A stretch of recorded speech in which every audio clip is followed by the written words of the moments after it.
This episode of The Minimalists is brought to you by nobody. Because advertisements suck. The Minimalists. Hello, everybody. Welcome to the Minimalist Podcast, where we discuss what it means to live a meaningful life with less. My name is Joshua Fields Milburn. And I'm Ryan Nicodemus, and together we are the Minimalists. We have a repeat guest in the building Our today. MVP. TK Coleman is in the house. Unfortunate circumstances. I was hoping we could talk about, I don't know, Stockton versus Jordan today, or I guess that would make Ryan Jeff Hornacek. I like basketball. And I will try to keep the mood relatively light, but we have a lot to talk about today. We just recorded an episode with Dave Rubin. I think this episode might actually come out a week before that, and there's a reason why, and I want to get into it. But we actually recorded the episode with Dave Rubin right before all of these riots started in Minneapolis. Yeah. And he said something on the podcast, and I challenged him on it, although I do regret not challenging him even farther than what I did. I mean, basically, I think what Ryan just said is we have to agree to disagree on this one. Yeah. I really like Dave Rubin, and while I don't agree with everything he says, I appreciate that he's open to a new line of thinking, and he's also very open to changing his mind. But one thing he said, TK, is that America is the least racist country in the world. Yeah. And I mean, what I should have said is, well, what about Mexico and Canada, and I should have just listed, I don't know, a dozen other countries that, and I think what's going on right now with George Floyd, his death, his murder, I think you could say, by a police officer in Minneapolis. I guess the question is that part of something that is more systemic? And it seems to me that Dave Rubin didn't believe in sort of systemic oppression or racism, and so today I just kind of wanted to talk about race relations. It's a topic that I think it's unfortunate we even have to talk about, because I believe in color blindness, not in the sense that I can't tell what color your skin is, but it should be as relevant as your hair color. I should be able to tease my redhead friends that they have red hair, but it shouldn't be more than that. But unfortunately, we have a long history, especially in this country, of oppression and racism, and I'd like to think we're out of that, and many of us are of a mindset where we are out of that, or at least we think we are. But TK, you're a good friend of ours. I mean, you've been on the podcast, I think, more than anyone else, and this isn't something we typically talk about on the podcast, and as opposed to me and Ryan just get on here and talking about race relations in this country, I thought maybe since you're already in town, we're working on something else that I can't tell people about yet. It's a top secret project that will be out in less than a year. But hip-hop album. Right? Hip-hop Christmas album. I thought we would talk about this today. So maybe we start with what's going on in Minneapolis. What happened to George Floyd, for folks who need to be caught up on this, and what are your initial thoughts on it? Maybe we have a discussion. Maybe there's even some things we disagree about, and we can go from there. Yeah. I imagine most people have seen the video or heard it, but maybe we should do a recap just so people have some context. I haven't seen it, honestly. Okay. I haven't dug into it. It's really disturbing. Yeah, it's very disturbing. Well, it's harder to actually find the original footage now because everybody's so quick to put their stamp on it. You know, the first 100 search results are going to be videos of someone providing commentary, and then they'll show you 10 seconds. But it's an 8-minute video. And essentially what you have is based from the perspective of what you see police officers approach a car and they get a man out. And from the angle, you can't really tell if there's resistance going on there, but they pretty quickly cuff him and they walk him, on the sidewalk, and they give him instructions to sit down, and he sits down, and him and an officer are talking for a while as he's cuffed and so forth. And he does appear to me to be maybe he's drunk, maybe he's high, maybe he's a little loosey-goosey. And as he's walking to the wall in handcuffs, he's not walking, the most. But it's one officer. There's more than one officer on the scene, but one officer clearly has the situation under control. And it doesn't look like anybody is afraid. It doesn't look like anything abnormal is happening in terms of, violence and things along those lines. And then And so that's the footage that we see from the security camera. And then the other footage, the part that was released first, is what we see through the cell phone camera, where we see George Floyd on the ground right outside the police car, and there's an officer that has his knee on his neck, and there's another officer that's standing next to him, kind of keeping the people with the cell phone camera at bay. And the people who are recording it and watching it, they're yelling at them like, "Hey, like, you don't have to keep your knee on them like that. You don't have to do it that long. Like, you guys have him restrained." Right. The officer didn't have his gun drawn or anything like that. It looks like, there's probably a few options for how you can keep the guy restrained. He's handcuffed. He's face to the ground, and he's got his knee on his neck. And I believe it was about 8 minutes that he kept his knee on his neck. Damn. And after a while, you can see the guy. The guy is saying multiple times, "I can't breathe. I can't breathe. I need water. I can't breathe." It's horrible. And, By the way, this isn't the first time we've heard I can't breathe. No, we haven't heard that the first time. And so he says it multiple times, and eventually you see the guy he appears to be lifeless. Can't say if he's lifeless or not, but he appears to be lifeless. And the whole time, man, the people that are watching, they are yelling at them saying, "Hey, get off him, or at least check his pulse," or whatever it may be. And it just kind of looks like this is a bit of interpretation, but kind of looks like the cops double down a little bit. Like, you guys are yelling at us, we're going to do this the way that we do it. We're the cops, we're the experts, we know what we're doing. And then so they called medical, and you see like an ambulance pull up, and you see a couple of guys in police uniforms get out. I actually don't, in the video, you take a look and tell me if you see something different. I actually don't see any people in any kind of gear that we associate with Medics. Like medics. an EMT, yeah. You don't see anything like that. You see a couple of cops, get out, and they're in their uniforms, and they put him on the stretcher or whatever, and they put him in the truck, and they're out of there, and that's all we see. And of course, there is a context. A lot of people feel a lot of different ways about this, and we can dive into it. And I love to philosophize about it, but it was a black man, and the officer who killed him was white. And there are some people in this country who, when they look at something like that, they say, let's make race the last thing that we bring up. Let's only bring race into this if we've exhausted all of the other explanations. And then there are other people in this country who say, no, we can't treat race as it's the last thing that we're going to bring up. We have to consider that as a factor, given the history of tension in this country, given the unique origin story of this country as it pertains to black people and white people, given the history of tension between police officers and black folks.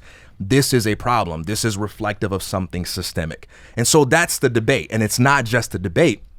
This comes on the heels of a few different incidents that have occurred that appear to be racialized. I believe the woman is Amy Cooper. There was another incident where there was a black man who, from his side of the story, he was out bird watching. And from his side of the story, Amy Cooper was in Central Park. Yeah, that's right. And Amy Cooper had her dog off leash. And they got into an argument about that. And, she wasn't agreeing with him about leashing her dog. And so according to him, he keeps treats on himself because this is kind of a common problem. And it's a way that he forces people to leash their dog because people generally don't like other people giving their dogs treats. So he started to do that, and then she leashed her dog. And then they begin to go back and forth, and then she's yelling at him, and he records that part. The part where she's yelling at him with the cell phone. And she's threatening. She says, "I'm going to call the police." And she specifically says, "I'm going to call the police and tell them that an African-American man is threatening me." And so he says, "You can do whatever you want," right? And so she calls the cops. And no incident occurred, with him. But she's pretty much been canceled as a result. Right, lost her job. Yeah, she lost her job, and she's been taking mad heat on Twitter. And again, there's a divide. There are some people who are saying, hey, what she did was bad. What she did was stupid. But that guy isn't perfect either, and maybe we should treat this like a normal human altercation, right? How many times on a given week do two people disagree about something, act immature about it, and just say things they shouldn't say, but everybody at least leaves physically safe? Like, why make it about race? And then there are others who are saying, hey, look, if for no other reason than the fact that she linguistically invoked the term African American. Right. We can't run away from the possibility of race, right? Because she knew that would have power. When she said, I'm going to She was tell... implying, like, the cops, Yeah. if I tell them you're a black guy, the cops are going to be out here even faster. Yeah. Because, I'm going to tell them that you're an African American. Can we pause real quick on the two terms here? So my brother, who happens to be black, always has a problem with the term African American. Yeah. Now, he used to always mess with people. We worked at the same restaurant together in high school, and when someone called him African American, he would always say, like, well, I've never been to Africa. He would like to just kind of mess with people too, and like provoke them because they were a little bit uncomfortable about it. Mm-hmm. And it seems to me like words like that are often euphemisms in a way, and almost a sign later when we maybe even on the Maximal episode, I want to talk about virtue signaling a little bit, but we see it being taken a bit too far. When, for example, there was a reporter who was reporting on South Africa, and instead of saying the white South Africans and the black South Africans, she said, because she was very caught up in the politically correct speak, she said the white South Africans and the African American South Africans. Wait a minute. And you start to realize that some of these terms, while well intended, they also they don't always make sense in different contexts. Yeah. Where do you fall on euphemisms like this? Yeah, man. I think the purpose of language is to try to create a bridge across which we can transfer ideas and understand each other, to create an efficient way for us to exchange thoughts and feelings. I don't think the purpose of language is to put ourselves in a position where we have to walk around on eggshells and we're afraid to speak. Like, oh, do I got the right name? Did I call you the right name? Right. Oh, no. Right. If there were not room for us to get it wrong, there would not be room for us to learn. For what does it mean to learn other than to make a mistake or to commit an error and receive feedback from reality that says there's a better way to do that. So we have to allow room for people to give us feedback about what manner of speaking to them is most effective. When it comes to talking with people, and I think there's an interesting debate going on right now about being offended, and you have some people who kind of dismiss the value of that. They say, well, if you're offended, you're too sensitive, you're a baby, things along those lines. But the way I like to think of it is this: if you are the one who's communicating, the question you have to ask yourself is it important to you that people receive your message? If it's not, then you're communicating either to hear yourself speak or for entertainment or to appease the people that already agree with you. And I actually think that's okay. I like funny, I like provocativeness, and I like entertainment too. And let's be clear, at least half the people in politics and in discussions on race, they're not speaking to convince people who think differently than them. They are speaking for no other reason than they know there is a guaranteed response from the audience that's backing them, right? It's entertainment, or it's preaching to the choir. And if that's your goal, then all right, like, you're getting what you want, right? On the other hand, if your goal is to get someone to listen to you, then it behooves you, out of self-interest, not out of political correctness, not out of subservience, it behooves you to adopt a manner of speaking that will allow you to get what you want out of that communication. So if I say, Josh, can you hand me that pen? And you break down and start crying and you're like, TK, man, why are you always gonna talk to me that way? I'm so selfish, I want the pen. Right? And if I see that my way of talking to you is preventing me from getting that pen, it behooves me to figure you out. I want to figure you out, not because I love you, not because I think you're crying for a legitimate reason. Up here, I'm thinking that's a really stupid thing to cry about, but I care about the pencil. And as long as you're sitting here crying about it, it's delaying me from getting what I want. So I'm going to try to learn from this experience and ask myself, what's a way of asking people like Josh for the pen, for the pencil, that allows me to smoothly and efficiently get what I want? Because that's a better experience for me. It's not about placating you. Let's map this onto race. What's going on right now. And I mean, what you're saying is a perfect analogy for social media as well. I mean, it's the reason why I wouldn't engage in any conversation like this on social media. Not because it lacks nuance. I'm fine. I'm a good writer. I can include nuance and even in a tweet. But the problem is there are people who are ready for rage. It is a place in which the inciting of rage and anger and maybe even recreational outrage is it's completely different from this, where we can have a conversation and it almost seems like they set up social media to be a place for conversation, but it is not really. It is not really that. And Ryan, you and I found this early on when we started doing remote podcasting. Like, it was fine for a little while, but it wasn't the same thing as even getting in a room with someone and being able to have this conversation. You miss something when with the digital screen, the barrier there. When I think about social media, one of the problems too, I think, and maybe this is what you're hinting towards, is that, you know, if you were to make a statement, no matter what that statement is, like, you could say it to not offend some people, but there's no way you would not be able to not offend everyone. Like, there's somebody primed and ready to be offended no matter how you put something. Well, having a personality is offensive. Like, inherently so. Yeah. If you genuinely believe that you have a way of being or a way of communicating that offends no one, I can assure you, and I say it as nicely as I can assure you, you are naive. I can assure you that you have not experienced the world broadly enough to meet the kind of people who could be ticked off by every aspect of who you are. And I can introduce them to you. If someone out there, if you think you're non-offensive and everybody loves you, I can introduce you to several people who will hate you for that reason. You can just tweet him. He's at TK_Coleman. But yeah, you know, having a personality is offensive. And so you're never going to know ahead of time. You're not going to have guarantees ahead of time about what works. But part of relationship building is being open to the feedback that we get. Now, we all have significant others. So I'll use an example there that I think anybody with a significant other can understand. How many times have you used a word that has worked for you all your life? And it's created no problems for you. But for whatever reason, in a way that you couldn't predict, you might use that innocent, neutral sounding word with your significant other and it rubs them the wrong way, right? They don't like it. For me, that word is sure.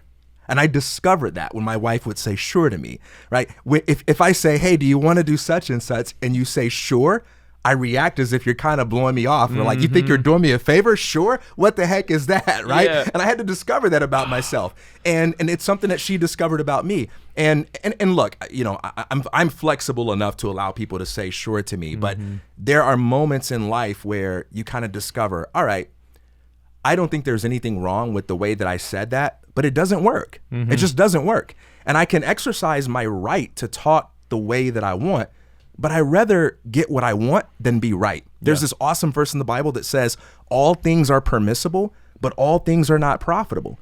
And when you're choosing your actions in life, do you just want to limit yourself to what's permissible? Well, I have the right to do that. Legally, I can do that. You can't lock me in jail for talking to you however I want. I've proved my point. But yeah, like, I want something out of the conversation. So I'm going to structure my speech in a way that I believe will be most profitable. And I think that's something that gets lost in these discussions. And I have a theory why. But I want to pause because I just feel like I've been talking for a long time. But I have a theory why. Well, you just mentioned, let's sort of tangentially, you alluded to this other conversation we were having with Dave Rubin, and he said he didn't believe in hate speech, which I thought was a strange way to phrase it. Because I believe that hate speech exists. I don't know whether or not it should ever be illegal. I believe in freedom of speech as well. And so I believe that you're allowed to use hate speech. And this is another thing my brother would often say is like, I would rather someone be racist to my face than behind my back sort of thing. And so talk about that. Talk about hate speech and what are your thoughts on? I think you probably even have a different thought about you would rather someone. Well, you tell me. Would you rather someone be openly, sort of overtly racist or covertly racist? Overtly. Yeah, that's what I prefer. Because I believe that ideas have consequences, and I love to see alignment between people's ideas, actions, and consequences. The more you are able to hide who you are and what you think, then the less you are facing reality. And I think that's worse for you. I think that's worse for everyone. I think it's good to get a dosage of reality, right? So yeah, I prefer it overtly. And I actually support policies and practices that encourage people to come forward and be real about what they really think. Because you're not doing me any favor by pretending to be something other than what you are. And I also, we don't have to get into this, I think there are a number of free market dynamics that punish that kind of behavior swiftly if we don't protect people and make it so darn easy for them to hide. But you know, as far as hate speech, you know, I haven't heard Ruben talk about this, so I'm not sure what he means, but I'm going to take a guess. I'm going to take a guess at what he doesn't mean. I don't think he means it's impossible to use speech to express hate, because he gets that in his YouTube comments all the time, right? Yeah. People saying, I hate you. I think what he's probably getting at is something along the lines of, we shouldn't have this special category of negative speech that's exclusively reserved for maybe bad things said about minorities, right? Like we already have hate speech in the form of, you're stupid, you're an idiot, you don't know what you're talking about, and you're dumb. You should shut up and end your podcast right now because you're a worthless piece of whatever. We already have that. And I think what he would argue is, hey, whether someone hates you for being black, for being a woman, for wearing black, for loving women, whatever it may be, it's just speech. And some of that speech is hateful, some of it is loving, some of it is constructive, some of it is deconstructive. But if we can kind of step back and maybe like neutralize all of the connotations that come with hate speech, maybe we can think about it a little bit more critically and clearly. I'm guessing that he's getting at something like that. Now, I think what he was saying was how you can say like, I hate you, and you can be like, oh, I hate you. Or you can look at someone and be like, I hate you. Yeah. And it's the intent. That's where it comes from. So I think what he was trying to say is that, yes, you can be a hateful person. You could use words to be hateful. Yeah. But there's no words that you could just put a label on and say, well, that's considered hate speech. Am I right on that? Yeah, I think so. What do you think? Is America the least you think it's the least racist country in the world? Well, first off, I don't even know what data you look at to make that judgment. All I can tell is like what's in the media, what are the tensions that are out there, what are things that consistently happen. But it's like, I mean, is there even data you can look at to say think you could poll people? What country? Yeah, but it would be an opinionated poll. Do you feel? Yeah, how would you measure that? Because most people who believe in racism, and yes, there are people who don't believe in racism. In fact, I think belief in racism is more offensive now than actual racism. But that's another topic. What do you mean by that? Belief in racism is more offensive than racism. Yes, that if we are not seeing it right now, and I can say this without requiring you guys to take any particular side on it, but there are people who, if they observe something that another group of people say that's racist, they are not offended by what they observe, but they are deeply offended by the claim that that's racist. Okay, so what I'm saying is, if you want to make a whole lot of people mad, I can give you a really easy, predictable way. Just go say something's racist. Yeah, but that's just go accuse. Right. And what I'm saying is, like, belief that racism is a good explanation for many things that happen in our world is a very offensive belief to many people. I'm not saying it's offensive to me. So if I said that blue shirt's racist, you're saying that's more offensive than is that what you're saying? No. What he's saying is there are. Well, here's can we use George Floyd just as an example? Yeah, let's do it. Right. The debate right now, I'm not saying it's the real debate. I think there's a more fundamental, important debate we should be having. But the debate right now is whether or not this is about race. You listen to the people that are mad at the folks that, like, you have people that are mad about George Floyd dying. Okay. Right. And then you have people that are mad at those folks for making it about race. You see what I'm saying? Okay. Right. So on one end, you have a group of people saying this was racist and that offends me. And then you have another group saying you're making something that really isn't about race, and that offends me. I'm offended. You're offended. Yeah. Well, let me just add this real quick.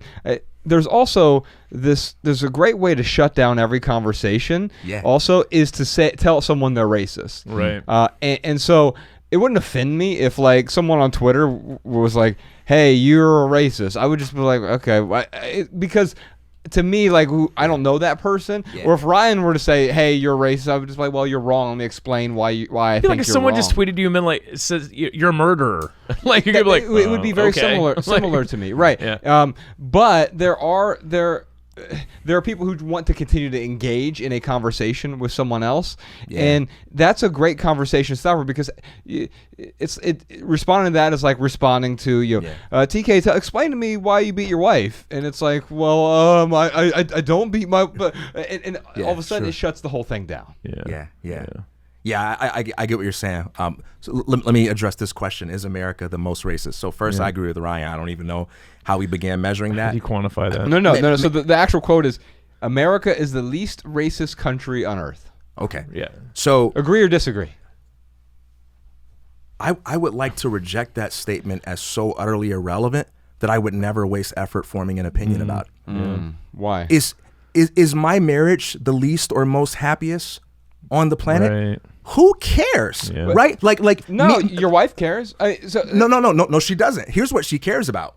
She cares about our happiness based on our goals, right? So if we're not achieving our goals, it doesn't matter if we're more happy than you and Bex, right? And if we are, it doesn't matter if you guys have more. I mean, isn't that what this whole minimalism message is about, right? Like disparaging your own level of happiness and success, which you otherwise would be content with because you see somebody that has more, right? Or letting yourself off the hook. If you know you're not doing what you're supposed to do, you're going to let yourself off the hook with something weak like, oh, but I'm the least, like imagine if I'm a bigot, right? Yeah. But I'm around a bunch of other guys that are more bigoted than me. Like it's okay for me to let myself off the hook like I'm the least bigoted guy in the room. Yeah. Right. I'm the least bigoted guy in the room. It doesn't care, man. You're still a bigot. Maybe you should spend more time working on that than taking pride in the fact that you're the least of bigoted, the worst. Yeah. I'm a bigot, but I'm the least of and actually that's a great way to put it. It wasn't phrased as the most not racist. It was the least like when you think about it, they're saying, yes, we're racist, but we're not as racist as Honduras. I have no idea like what you're even comparing that to your both of your points. Yeah, I don't know how you would measure that. So TK, I think that's a phenomenal point. In that question or in that statement, there is you're admitting in a way that we're still a racist country then. By making that statement in a way. Yeah, I think it's kind of a distraction that misses the point for why you feel the need to say that to people, right? Yeah. And here's why. So, yes, there is a celebratory aspect to that.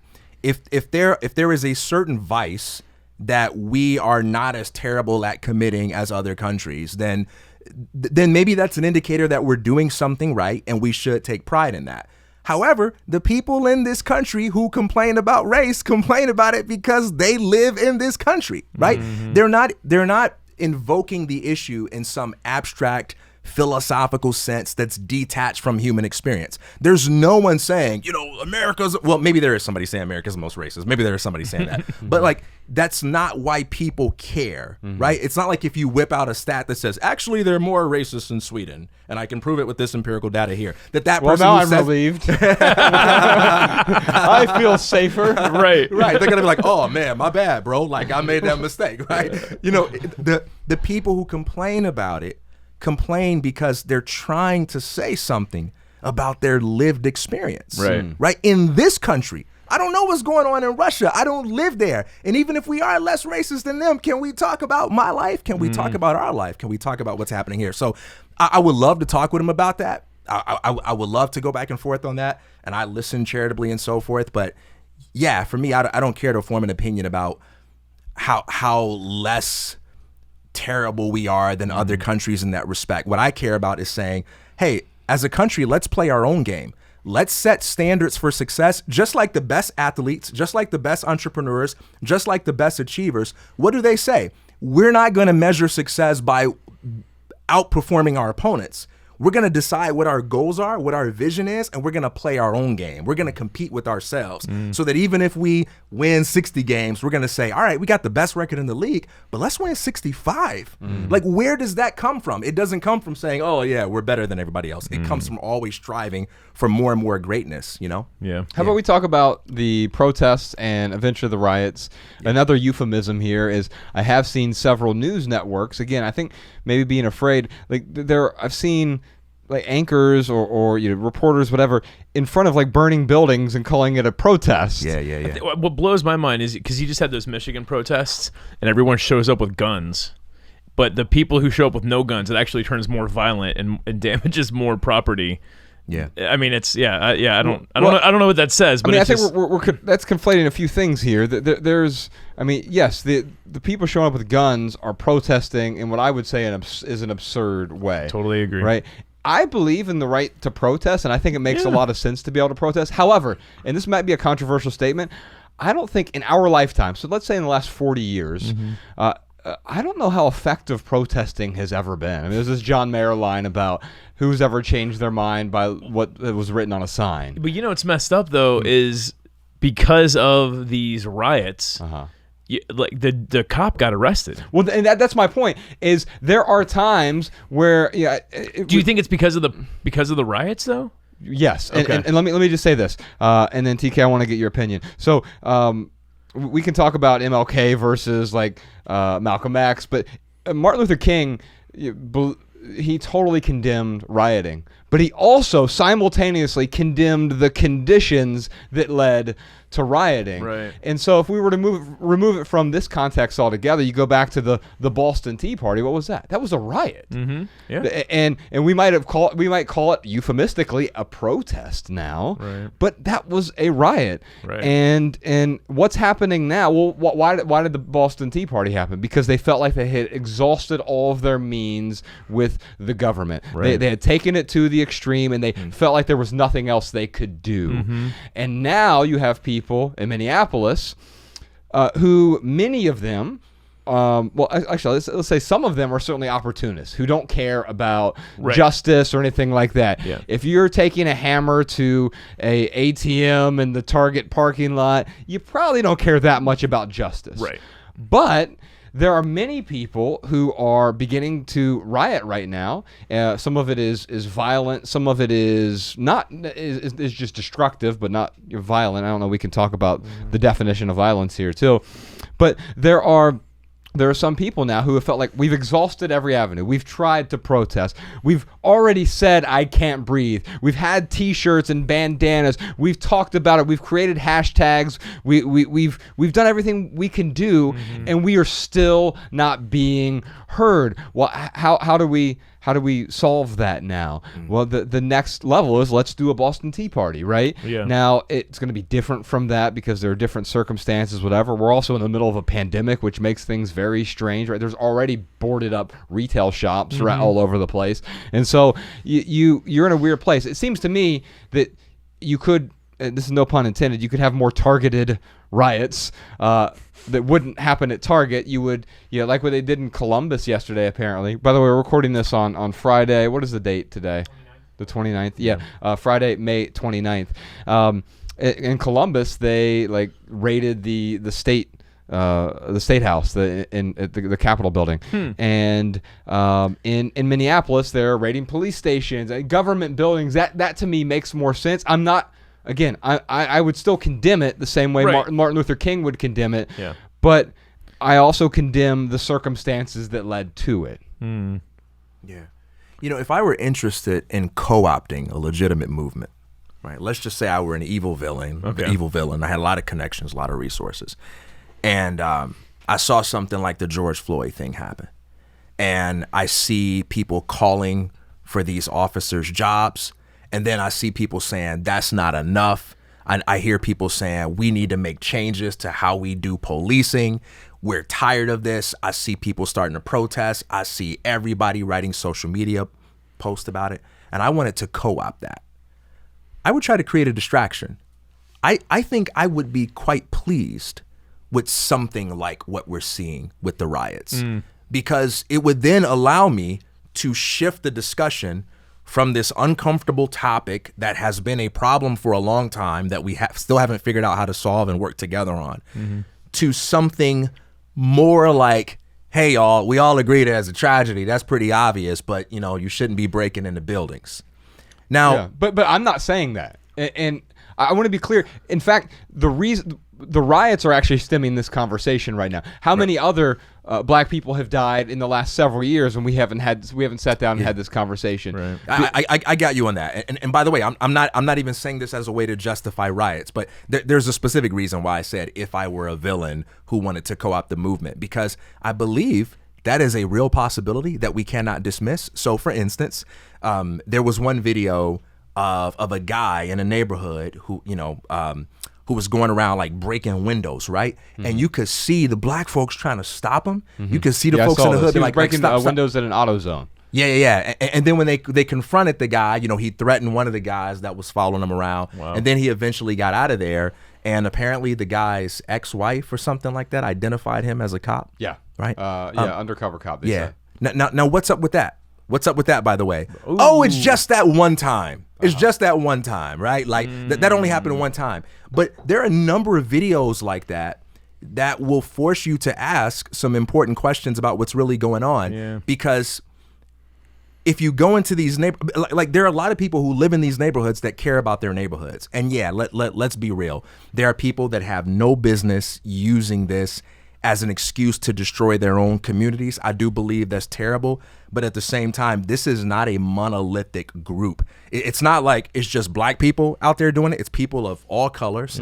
And it's not merely the case that there are just people from one political party, or that it's only civilians and there are no cops being involved in this. Can I add to that? I felt a weird sense of pride, like a collectivism almost, when I saw the videos of their multiracial riots. Because I lived in Cincinnati during the 2001 riots. Yeah. And I was in a car with 4 other black people, and they still threw a trash can at my car because I was like, there's one white guy driving through here, and so like I don't know, I felt like, oh wow, like I could be a part of this group of rioting if I really wanted to. It felt like a strange kind of like regressing but progress at the same time, progressive regression. So let's talk, TK, about these riots, about these protests as well, because there are also protests that are going on all over the country in Memphis and Louisville and Columbus and Los Angeles and other cities as well. Yeah. And so most of it is actually protesting. We don't hear that as loud as we hear the riots, though. And again, while I don't condone it, I start to understand it to a great extent. Now, I understand it on 2 levels. One is the opportunistic level, the looting, the self-serving, the pallets of flat-screen TVs. Yeah. That's not justice. But there's something else going on here that is a cry for justice, maybe? Yeah, absolutely. Is it well, an understandable expression of anger and rage. Right. For the most part, rage is a way of saying I'm so hurt by what I'm experiencing, but I also feel so powerless and I don't know what to do. Think about it on a nonviolent scale where you're so mad at somebody and they say, hey, is everything okay? What's wrong? And you pout and you mope. You're like, I'm fine. Now the truth is you're lying. You're not fine. Right. There's a problem. The problem is you're hurt. Right. You're deeply hurt. You've been wounded and you don't know what to do about it. You're so deeply wounded that you're afraid that if I give you my vulnerability, given the trust that you just broke, you might wound me even more deeply. Yeah. Right. And I don't know how to express my hurt to you in a way that's going to give me what it is I need. I don't even know how to do that. Right. So I express that as I'm fine. That's not an expression of power, although it does cause the other person to squirm and beg and be like, well, what can I do to make it right? It feels powerful, but it feels powerful because it's the kind of power it's the best kind of power you have access to when you don't know what to do with your feelings. And we as human beings, we respond to extremes. We can take it outside of race, outside of riots. We respond to extremes. How do we know someone has a gambling problem? Is it because they stopped showing up for work and they're always short on cash. No, we usually see the problem before then, but those are the extremes that make us pay attention and decide, all right, we better do something about it. How do we know somebody has an alcohol problem? I talked to someone once who told me that they kind of suspected that their husband had an alcohol problem when every morning before going to work, he would make a Long Island iced tea and drink it on his drive to work. But it wasn't until 2 years of doing that every day that it began to become something more like domestic violence. That action was taken on it. And so sometimes not just sometimes, we tend to be responsive to extremes. That doesn't mean the extremes are good. That means that our ability to figure out what to do about problems before they become extremes is really, really bad. And so whether it's the people that are doing the rioting or the people that are freaking out saying, how do we stop the rioting? This is all a symptom of a more fundamental problem, which is we've got some fears, some vulnerabilities, some hurt, some wounds, and we don't know how to come together and talk and create in a way that's going to make the world better. So we suppress them, we bottle them up, and then they come out in the worst kind of ways, which is what we're seeing right now. I want to talk to you about that specifically. I want to talk about systemic oppression and the circumstances that lead to something like this. I need to take a quick break. Sean, maybe we've got some voicemails, some listener tips and tricks we could insert right here, and then we'll be right back with more with TK Coleman. I want to talk to you about, is indifference the enemy? I want to talk about what can we do? And also, there's a bunch more things I want to talk to you about. Let's listen to some listener tips and comments at this point, and then we'll be right back with TK Coleman. Hi, my name is Jamie. I'm calling from Los Angeles, California. I meant to leave this a long time ago because I feel like it was on one of the debt episodes, but it actually pertains also to the budget. A friend of mine, I can't take total credit for this, but recommended that I check in with my cell phone bill. I had noticed it was really high for 2 cell phones. And I admit, even though I'm very organized, when the bill comes electronically, I don't always look at it. So I won't give the provider name per se, but I did call. I asked to make my bill lower, which they did have something to offer. But then we combed through the bill on the phone, and I had apparently some kind of featured at $3.99 a month for international calling. I never call international calling, so that came off. I had some kind of ringtone charge that was happening I didn't know about. Anyway, long story short, I found all kinds of hidden charges that I did not know that were happening for years. I lowered my bill right then and there by $60. I wanted to wait a few months to see if it actually stayed that way, and it has. So it's been about 6 months. So when we get bills electronically, we don't always look at them. So I just urge people to check in to especially a cell phone bill that has some of these charges we might not even know. Because $60 times 12 months of a year has been a huge savings for me as I try to get out of debt. Hi, this is Joe in Dallas, and I was burning through some old minimalist podcasts, and I heard you talking about the ketogenic diet and cured bacon, and I just wanted to throw out there that they do sell uncured bacon at a lot of places now, including Walmart, that have less than 1 gram of carbs. I want to talk to you about indifference.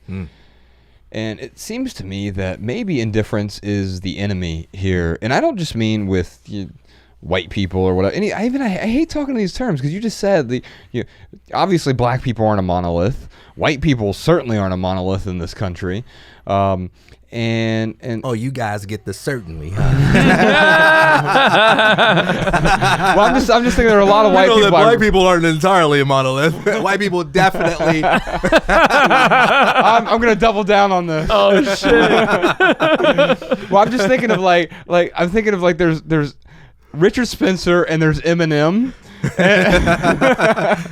And then there's like this weird spectrum in between, right? Hey, there's Larry Elder and Dr. Dre. Oh, that's so true. Yeah, Larry Elder. But I think they both from South Central, though. Oh man. Yeah, we won't talk about Larry Elder right now. But or Dr. Dre. But we will talk about indifference. And here's what I mean by this. Like, I think most of us are indifferent most of the time. Yeah. Regardless of what gender we happen to be a part of. And I don't mean indifferent to everything. I mean indifferent to most things that don't apply to us, or like we feel like don't apply to us. And I think that's out of necessity. We can't be passionate about everything, because if you're passionate about everything, you're passionate about nothing. You could tweet that, Sean. All right, so let's talk about indifference, especially in cases like this. And maybe, as much as I hate to say it, maybe it takes riots that I condemn to stop some of that indifference. I don't think it takes riots to stop indifference any more than it takes extreme behavior in other areas of life to stop addiction or abuse. We can always see the red flags. We can always see the symptoms, right? We might see them, but we don't act on it. Yeah, but if we have a pattern of not responding to symptoms, do we want to corner ourselves into a position that says, all right, the solution then is to make sure that we really give somebody something to be afraid about? Or do we say, maybe this is an indicator that something needs to change in how we educate one another? That there's something we're not being conditioned to respect as being in conflict with our well-being, with our self-interest. Because the whole premise of saying people ought to be concerned about things that they don't care about is that this really does have something to do with their health, with their well-being, but they're not feeling the urgency. And so perhaps a better job needs to be done at having conversations about what does and does not affect your health and well-being. In fact, in my coaching experience, whenever I'm in a situation where I've got to get someone to care about something that they don't care about, I'm never successful at the level of saying, well, let me escalate the consequences so that you can, it can really cost you something. I only succeed when I listen to that person talk about what they already care about. And if I create a bridge between their existing goals, their existing priorities, and how something like this might affect it. So if I'm talking to a child who just can't understand, well, why should I care about shaking people's hands after a sport game? Why should I care about sharing some of my candy with that kid who, wants a piece? That conversation goes in the direction of, hey, look, you have the right to not shake anyone's hands. You're not going to go to jail for that. You have the right to say no. But here's what's going to happen. When you treat people that way, that's going to be reflected back to you in the way they treat you. And so when you come back to me crying, saying, they don't give me any candy, they don't invite me out when they play, they never let me play football with them, I'm going to establish a causal connection between your behavior and your results, right? That you can't just be careless about other people's challenges without that somehow compromising your own ability to create the results that matter most to you. But couldn't we say that about the police? We could say that about the police now. Like, hey, I know most police don't. It's weird because of how I grew up around a large portion of black people. I developed an unhealthy distrust for the police where I lived. And in a weird way, I think it's still sort of embedded in me. And because I know that, like, when I was with friends who were black, we got pulled over far more frequently than when I was by myself, or it was just me and Ryan driving down the street. And that's a real thing that happened to me in my life. Growing up, my brother was tased twice. It's not that he was doing nothing wrong, but he was doing nothing different from what I have done. Really quickly, I have offended many people just by telling the truth about experiences like that. And I have never once in my life coupled one of those stories with, and you ought to vote for this person. So you can't dismiss me in the stereotypical way that everybody does by saying, oh, you're a liberal, oh, you just hate Trump, oh, you're just trying to get Biden in office, whatever. You will never find. Well, I know you, and none of those. I am taking this one to my grave, man. You will never find TK Coleman using whatever influence God gives him to put the attention on a politician. That's one that I'm taking to the grave. That is a life goal, but I have offended unless people. Ryan runs for something, right? I mean, you gotta vote for every man has a price. But I've offended people by sharing those stories. But we can separate it from politics for a second. Yeah. We can separate it from but is that the conservative position or the liberal position? Like, if I accept that story is true, does that concede this? No. Just like, hear the story. I mean, we grew up when I was in the 5th grade, my brothers are older than me. We grew up in the inner city, west side of Chicago, but in 5th grade, we moved to a suburb in Illinois, Westchester, all white suburb. I went from the only white people I saw as being on TV to white people being all around me, right? Yeah. And I remember things like my father had a nice Lincoln Town car, and my brother, he would drive us to the park to play basketball, or he'd drive us to school, and it was just common. Young black dude in that town car, you better pull him over and just make sure everything's okay. Just give that some extra attention, because what in the world is an 18, 19-year-old black guy doing in that car? Now, you may say, oh, but maybe it's not about race. Maybe it's the fact that he was just young, right? Because that is sort of odd for a young guy. But the fact was, we lived in a pretty wealthy neighborhood. All the kids I went to school with, they came from wealthier families. A lot of those kids drove nice cars like that and couldn't identify with that experience of being pulled over. Right. And fortunately, the overwhelming majority of those experiences were not dangerous. They didn't involve anything that went on too long, but you just sort of accept it that getting your trunk popped and getting your car searched, being asked to step out, answering a bunch of questions, you just accept that as normal. Too. That was the thing that happened to us Shit. on more than one occasion. Not when I'm by myself, ever. But guns drawn, going up to the window. And now if I get pulled over, I still have that weird thing in the back of my mind where it's like, I feel nervous, even though then I remind myself, I'm white. It's okay. Which is a weird thing to have to remind myself. But that's the truth. Yeah. And that right there shows you the disparity. So I don't know, do we call this systemic oppression? Do we call it systemic racism? And do you believe in those things? See, I do, but here's where we have to carefully define our terms and make some important distinctions. I think one of the things that makes philosophical discussions on race so difficult is that we spend most of our time debating the implication rather than debating the idea. An implication is what you think it would mean if you were to acknowledge someone's point as true. An idea is simply the content that's being proposed. But I'm not asking that. I'm not asking about the implications. I'm simply asking. We mentioned Larry Elder, so I'll bring him back up. He would say there's no such thing as systemic racism. But I'm going to tell you why I think so many people say that in spite of evidence to the contrary. So this whole distinction between debating implication and debating ideas is, in the political world, that distinction doesn't exist.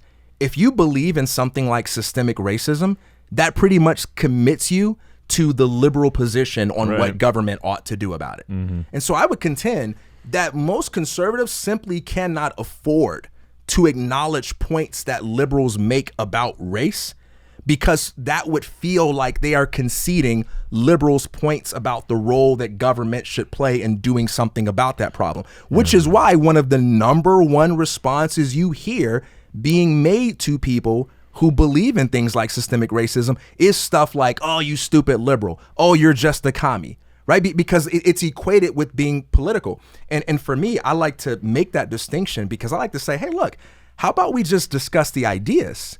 Yeah. How about we look at, black fear of police officers, not as something that supports or refutes any particular political position, because there are a wide variety of ideas that we can have about the role that government should and should not play in solving that. Let's just look at experience and philosophize about it.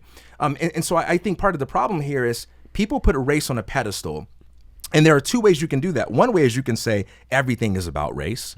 Another way is you can say, oh, race is so evil. It's so bad that we can't let anything be about race unless that's the last possible explanation. Oh, yeah, that guy, he's a pedophile, but he's not a racist. Oh, that guy's a murderer, but he's not a racist. Oh, that guy's the most evil man I've ever met, but he's not a racist, right? I mean, it's like we look at racists as being so evil, so unforgivable, so devilish that we can't ever invoke that as an explanation unless we've got all the evidence in the world.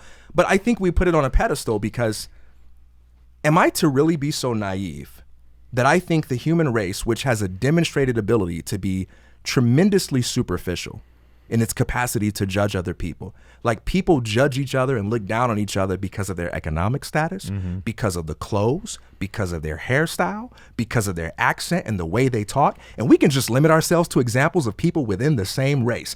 We as human beings, man, we judge each other for some petty stuff. Am I to be so naive that I believe that for some reason we magically lose that ability when it comes to race, that race is somehow the one superficial area of judgment that we never negatively invoke? No, I wasn't born yesterday. If we can hate each other for our weight, if we can hate each other for our money and for our outfits and our accents and what school we went to and who we date and who we're friends with, surely we can hate each other for race. So why should I believe that's an exception? I definitely believe that there are all sorts of stupid, silly things in this world that happen because we judge each other on superficial things. And race is just one of many things. And because I don't put race on a pedestal, I don't feel the need to make something about race, but I also don't feel the need to make sure something is not about race. Yeah. Like there's nothing about my political philosophy that's going to be affected by accepting or denying the existence of systemic racism, right? And I don't think that's true for most people. In fact, I believe that if you are in certain political groups, for you to agree with one position would cause you to have problems with your people, right? So in terms of what I think exists, I do believe it exists, and here's what I mean by that. I believe that systems exist, and I believe that whether intentionally or unintentionally, systems disproportionately affect different groups of people. Okay. There are actually some systems that disproportionately affect groups of white people. There are some systems that disproportionately affect groups of black people. Whether there's anybody behind the scenes pulling the lever like, today I'm going to bring down all the people of this group, that's irrelevant. You judge it by its actual effects, not by the intentions that drive it, right? So if you take something, for instance, like drug policies, you know, hey, if you're a champion of liberty like I am, you know, you've got to believe that it's all whack. You know, the war on drugs, what a facade. What a facade. At least if you want to be logically consistent and champion yourself as someone who is a voice for the philosophy of freedom. If you want to play that small government card, if you want to play that free market card, you want to play that pro-liberty card, I want to hear, what is your defense for this ridiculous war on drugs? What is your defense of that? And that is something that disproportionately affects poorer people and black people. Does that mean that someone is trying to be racist? No, not necessarily. Maybe so. But what I want to do is set this up in a way that I don't require you to believe a certain theory about someone's intentions in order to acknowledge someone's negative results, right? Because, you know, if you take my wallet and I say, what the heck, man, you stole my wallet. And you're like, well, you think I'm a bad person? Yeah. What do you think, I don't have any money? I don't want to even have that debate, man. I had good intentions in taking your wallet. Right. You know, I don't want to have that debate. I just want to point to the result. Like, but you stole my wallet. Can you give that back and never do that again? And I don't want to have to commit to a theory on if you're a good guy, if you needed the money, blah, blah, blah, blah, blah. And I feel the same thing about race, like, or anything in life. Let's just analyze the results. And if we're not getting results that work, let's figure out something that does. So that is what I mean when I say systemic injustice. Yes, I believe in the existence of systems, and I believe that systems have disproportionate consequences. And since I believe that some systems are inherently oppressive because they are propped up by a monopoly on violence, yeah, I believe that's a system of oppression, for sure. There's so many more things I want to talk to you about on the Maximal episode. We're going to talk about virtue signaling. Maybe we're going to talk about how maybe this is a good thing, especially during a pandemic, and maybe we can debate on that a little bit. I want to talk about this Onion headline: protesters criticized for looting businesses without forming private equity firm first. It's a shot at Bain Capital, I think. But we'll talk about that. I want to talk about Joe Biden's comment about you ain't black if you vote for Donald Trump, which I found to be interesting. I want to talk about white supremacy and misogyny and chauvinism. I want to talk about privilege, white privilege, male privilege, black privilege. I want to talk about Black Lives Matter and Antifa. I want to talk about anti-racism and so-called anti-racism, which is a really fascinating another euphemism, perhaps. By the way, my wife was like, "What are y'all going to talk about?" And I was like, "Hopefully anything but politics." Well, we haven't really touched on politics, although this has become it's sad, like you said, it's sad this has become a political issue. Where all of a sudden, if you have one belief, then now you are the left side of the fence or whatever. That's silly. I do want to talk about. Can you be racist against whites? That's a weird question. It's come up a lot on Twitter recently. Identity politics. This new term Karens that's out there right now, which is something I want to talk about. I love how like every time like Boomer comes out, Karen comes out, they always liken it to the most derogatory word you could say. Right, the N word. Oh, and God, they're like, Karen is just like the N. And it's like, no, it's who is it? Mark Manson, who's like, no, it's not. You're saying Karen. Anyway. That's so true. Yeah. I want to talk about my wife Beck's her encounter with some anti-white racism on social media, which was fascinating and rather troubling for her. And we'll talk about that. I want to talk about the best way for Richard Spencer to recruit racists. I want to talk about microaggressions and a whole lot more. We're going to do that on this week's Maximal episode on the Minimalist private podcast. It's just a couple bucks. It's a totally separate endeavor, by the way. This is a place where we actually talk even more candidly about things that we don't necessarily talk about in public because it's just 5,000 or 6,000 people in a private group of ours. It's called the Minimalist Private Podcast. You can check it out at theminimalists.com/support. You can become a supporter over there. That keeps this podcast 100% advertisement free, so thank you for that. So head on over there if you want more of this. But before we wrap up here, TK, I thought we would talk about something actionable. Like, what do we do at this point? And this isn't me like being the white guy saying, "Hey, what do us whites do? Tell me, black guy." But what I'm saying is, what do we do as humans at this point? We're seeing tension. We're seeing racism, clear racism. We're seeing injustice. We're also seeing some justice, apparently. It appears that today the cop who murdered Floyd was arrested. And so that appears to be at least a part of the justice system or justice happening here. Mm-hmm. But what do we do as humans? Besides, I mean, obviously, I think it's good to have conversations like this with people who are willing to have these conversations. You don't have to have them in public like we are. I know that comes at a great cost for many of you. I can't be canceled, which is really nice. Ryan and we don't have any. We're not challenging our audience. Yeah, cancel me. I mean, you can actually. That's the funny thing. You as a listener can cancel us. You can unsubscribe. Mm-hmm. You can cancel your Patreon subscription or whatever. That's the only way you can cancel us. But we have supportive people. We're not beholden to Tide or whoever. We don't have sponsors or contracts with I see. Yeah, exactly. And so we're going to be fine in that respect. So we can have these kind of conversations publicly, but it comes at a great cost for some people to have these conversations publicly. BJ Thompson was on my Revolution of One podcast, and we talked about that. Like, by the way, fee.org/rev1. Yeah, check it out. Check it out. Great video version, man. It's we need to show Jordan the video over there. Looks really good. I appreciate it, brother. But yeah, we're talking about how can you find the courage to be bold, because we all have things that we want to say, but then there are prices to pay. And one of the things he talked about is equity. This is one of the great arguments for equity, for the application of entrepreneurial thinking to every area of your life. The less you are beholden to people, the more free you are to be who you truly are. The more of yourself that you have to censor because, I don't want to offend TGI Fridays, with what I really think about this issue, then the less freedom you have. And you don't have to despise yourself for being in that situation. You just have to make trade-offs. But this is actually a good argument for things like creating wealth or for making the investments necessary to give yourself the kind of freedom in your career to do things the way you want to do them. And that doesn't just take the form of becoming independently wealthy. It can also mean, hey, I'm not going to take money from people that I don't want to be beholden to, even if that solves problems overnight. It's funny you mentioned that. I just had a phone call with WME, who represents us, they're our agency, their booking agency, but someone from their podcast space, and they were talking to me about how we could go to a particular streaming platform, and as long as we're willing to read ads for them, and she was like, well, how much do you make from your little Patreon thing? And she's like, oh, you make like 30 times that if you went to this platform. I'm like, that sounds awesome, but I can't read ads for other people, right?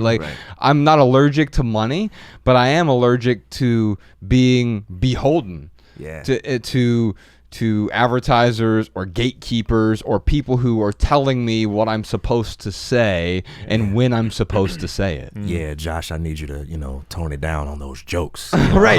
Oh, man. You need to say African American next time. Oh, man. Hey, so what do we do? What do you mean? What do we do as human beings? We are, and as Americans, but only about 50% of the podcasts are Americans, or of the listenership are Americans. So what do we do as humans? Because clearly to combat this, to fight this. Every country besides this is more racist than America anyway. So if you live outside of America, you're even in a worse situation than where we are. We need to get these other countries, man, to get their act together. No, it's fascinating to me because we want to shout a lot on social media, right? And you notice there was no shouting here today. There's a lot of listening and trying to understand. I want to listen a lot more and understand when we do this Maximal episode together as well. And we're going to dive deeper into some things that are even more contentious, I feel like. But if we're leaving listeners with something to do, to me, if I'm prescribing something, it's trying to understand people better. Ryan and I have a formula for understanding people. It's an acronym, TERRA: tolerate, accept, respect, and then eventually appreciate. Those are big steps. The first step is tolerance. I think it's a really weak virtue. You don't just want to tolerate people because that doesn't feel very good. But that is the first step toward understanding someone, is tolerating that someone has a different belief, a different set of values, a different set of standards or expectations from you. And so we have to start with that weak first step. But from there, we're able to accept, like, okay, I'm accepting that we're different. Maybe we have different opinions. Maybe we voted for different people. I can accept that, right? And then eventually I can respect the fact that Ryan in the 2016 election voted for someone different from me. I'm not just accepting it, but I respect that he is an individual human being, and we don't have to agree on everything. And I respect him as a human, and therefore I respect the decisions he makes, even though I may not make the same decision. And ultimately, the final giant leap is to appreciate. And you can, it's Jonathan Franzen who said, you can love a whole human without liking every piece of them. And I think that's ultimately how we understand someone. We get through that whole process of tolerance all the way to appreciation for someone. And so there's something about understanding people here that I think we can do. TK, what do you think we can do? Yeah, if I were to gather a group of people into a room and our goal was to come up with the solution to a problem, my first question to myself would not be, what's the solution? My first question would be, do I have the right people in the room, right? If we're going to have conversations about solutions, I think the first step is to expand the boundaries of that conversation, to expand the space within which that conversation happens. Too many conversations about what we should do happen amongst the same people, right? It's the same group of people having the same conversation. So that makes it difficult for us to challenge our own thinking. That makes it difficult for us to step outside of our own habitual thought patterns and discover something new. It leads to what I call creative solipsism. In philosophy, solipsism is the position that I am the only one that exists and everything else exists inside my own consciousness. Creative solipsism is when your ideas for how to solve problems, for how to create solutions, it all comes from you and from social circles that reflect you. And so what the challenge that I would make, because I don't think talk is cheap. I think talk is very costly if you're having the right kind of conversations with the right kind of people. And I believe that talk can challenge you to the core. My challenge to people would be, go seek out conversations with people that you haven't had conversations with before, you know, and go take on that challenge. But I might offend them. Well, those are the kinds of conversations you need to be in, because if you don't know what you need to do and avoid in order to not be offensive, and that kind of frightens you, then that means there are some spaces that you haven't familiarized yourself with. That means there are some spaces that you haven't explored. That means you've been in your comfort zone. You should never have all of your conversations in a space where you know exactly what to expect from that other person, right? You know exactly how to play it safe, because that's what makes it easy for us to hide. And so I'm all about saying, hey, instead of me putting down 3-4 ideas or giving you a fish so you can eat for the day, let me teach you how to fish so you can eat for a lifetime. And the way that you do that is create greater space around the conversations that you have. Talk with people that ain't like you. Yeah. Yeah. The only thing I would add to that is you should talk less and listen more to those people. Yeah. Yeah, I think that that's one thing I learned, especially when we were doing the quarantine conversations over which you did one of those with me, TK, over on Patreon. We did 40 of these quarantine conversations, and at the beginning, I found myself talking a lot. And as I listened back, I'm like, oh, why didn't I just give them more room? And part of that giving them more room is being comfortable with some silence, or being comfortable with a little bit of discomfort or awkwardness. And if we can do that, if we can make the room, then that's minimalism, right? When you declutter your home, there's a particular calm there, but the process is a bit awkward in between, and we're going to have some awkward conversations. But in a weird way, you're sort of decluttering the preconceived notions. You're decluttering the comfort in a way as well. You're letting go of that need for perpetual comfort. We don't want to be wrapped in bubble wrap. We don't want our conversations to be wrapped in bubble wrap either. Sometimes they're going to be raw. They're going to be honest. And something that's raw, I had to have this conversation with our editor of our next book, Love People Use Things. There's a whole chapter in there about truth. And I'm like, the truth isn't neat and tidy. Right. And it's strangely complex. Now, our job is to simplify that. But when you simplify, it is going to be messy. And so some of these conversations you're talking about, TK, they're going to be messy. And you might pay an emotional price for that, but I think you'll grow in the process. And hey, man, I'm living by example right here. I'm being truly honest when I say that if you give me any topic to talk about based on what I enjoy and what I live for, I'm taking personal development every single time. I want to talk about human potential. I want to talk about expanding your sense of possibility. I want to talk about achieving your dreams. I want to talk about solving conflict in your personal relationships. I want to talk about building your self-esteem. That's the kind of stuff that fires me up, you know. But when there's a discussion on something like this, it's riskier, right? Like this is a space where like I'm far more likely to make somebody upset than if I'm just talking about, how we all have the right to pursue our dreams, right? And I'm far more likely to get something wrong than if I just stay in a safer environment of like, hey man, like work hard, do the best that you can, man. Don't let nobody tell you that they gon', you can't, you know what I mean? It's just so much more difficult, man. Yeah. But I don't run from it. I don't avoid it. I don't beg people not to do it. I think we need role models that are willing to step up and say, you know what? I don't know everything about this. I'm open to learning, but I'm not afraid of this. I made up my mind a long time ago that I'm never going to let people see me squirm with any question they ask me. I'm never going to beg for relief when it comes to a certain question or topic. I'm just going to, if you give me something that I don't want, then I'm going to run into it even faster, right? Because that's where growth is. Like run towards those conversations that you're afraid to happen. TK, we got a lot more to talk about on the Maximal episode. If y'all want to check that out, theminimalists.com/support. That'll be out on Thursday. Follow TK Coleman on Twitter at TK_Coleman. I think you're at official TK Coleman on Instagram. Is that right? That's right. I'm official now. You get the check. Check out his website as well, tkcoleman.com. He has a great blog over there. Make sure you subscribe to that. Wonderful thoughts from TK Coleman. And then you've got your show, Revolution of One. Yeah, man. Fee.org/Rev1. Everything I just mentioned, you don't have to write down if you're driving or something. It'll all be in the show notes. By the way, if you want our show notes in your inbox, just sign up for our email list over at theminimalists.com.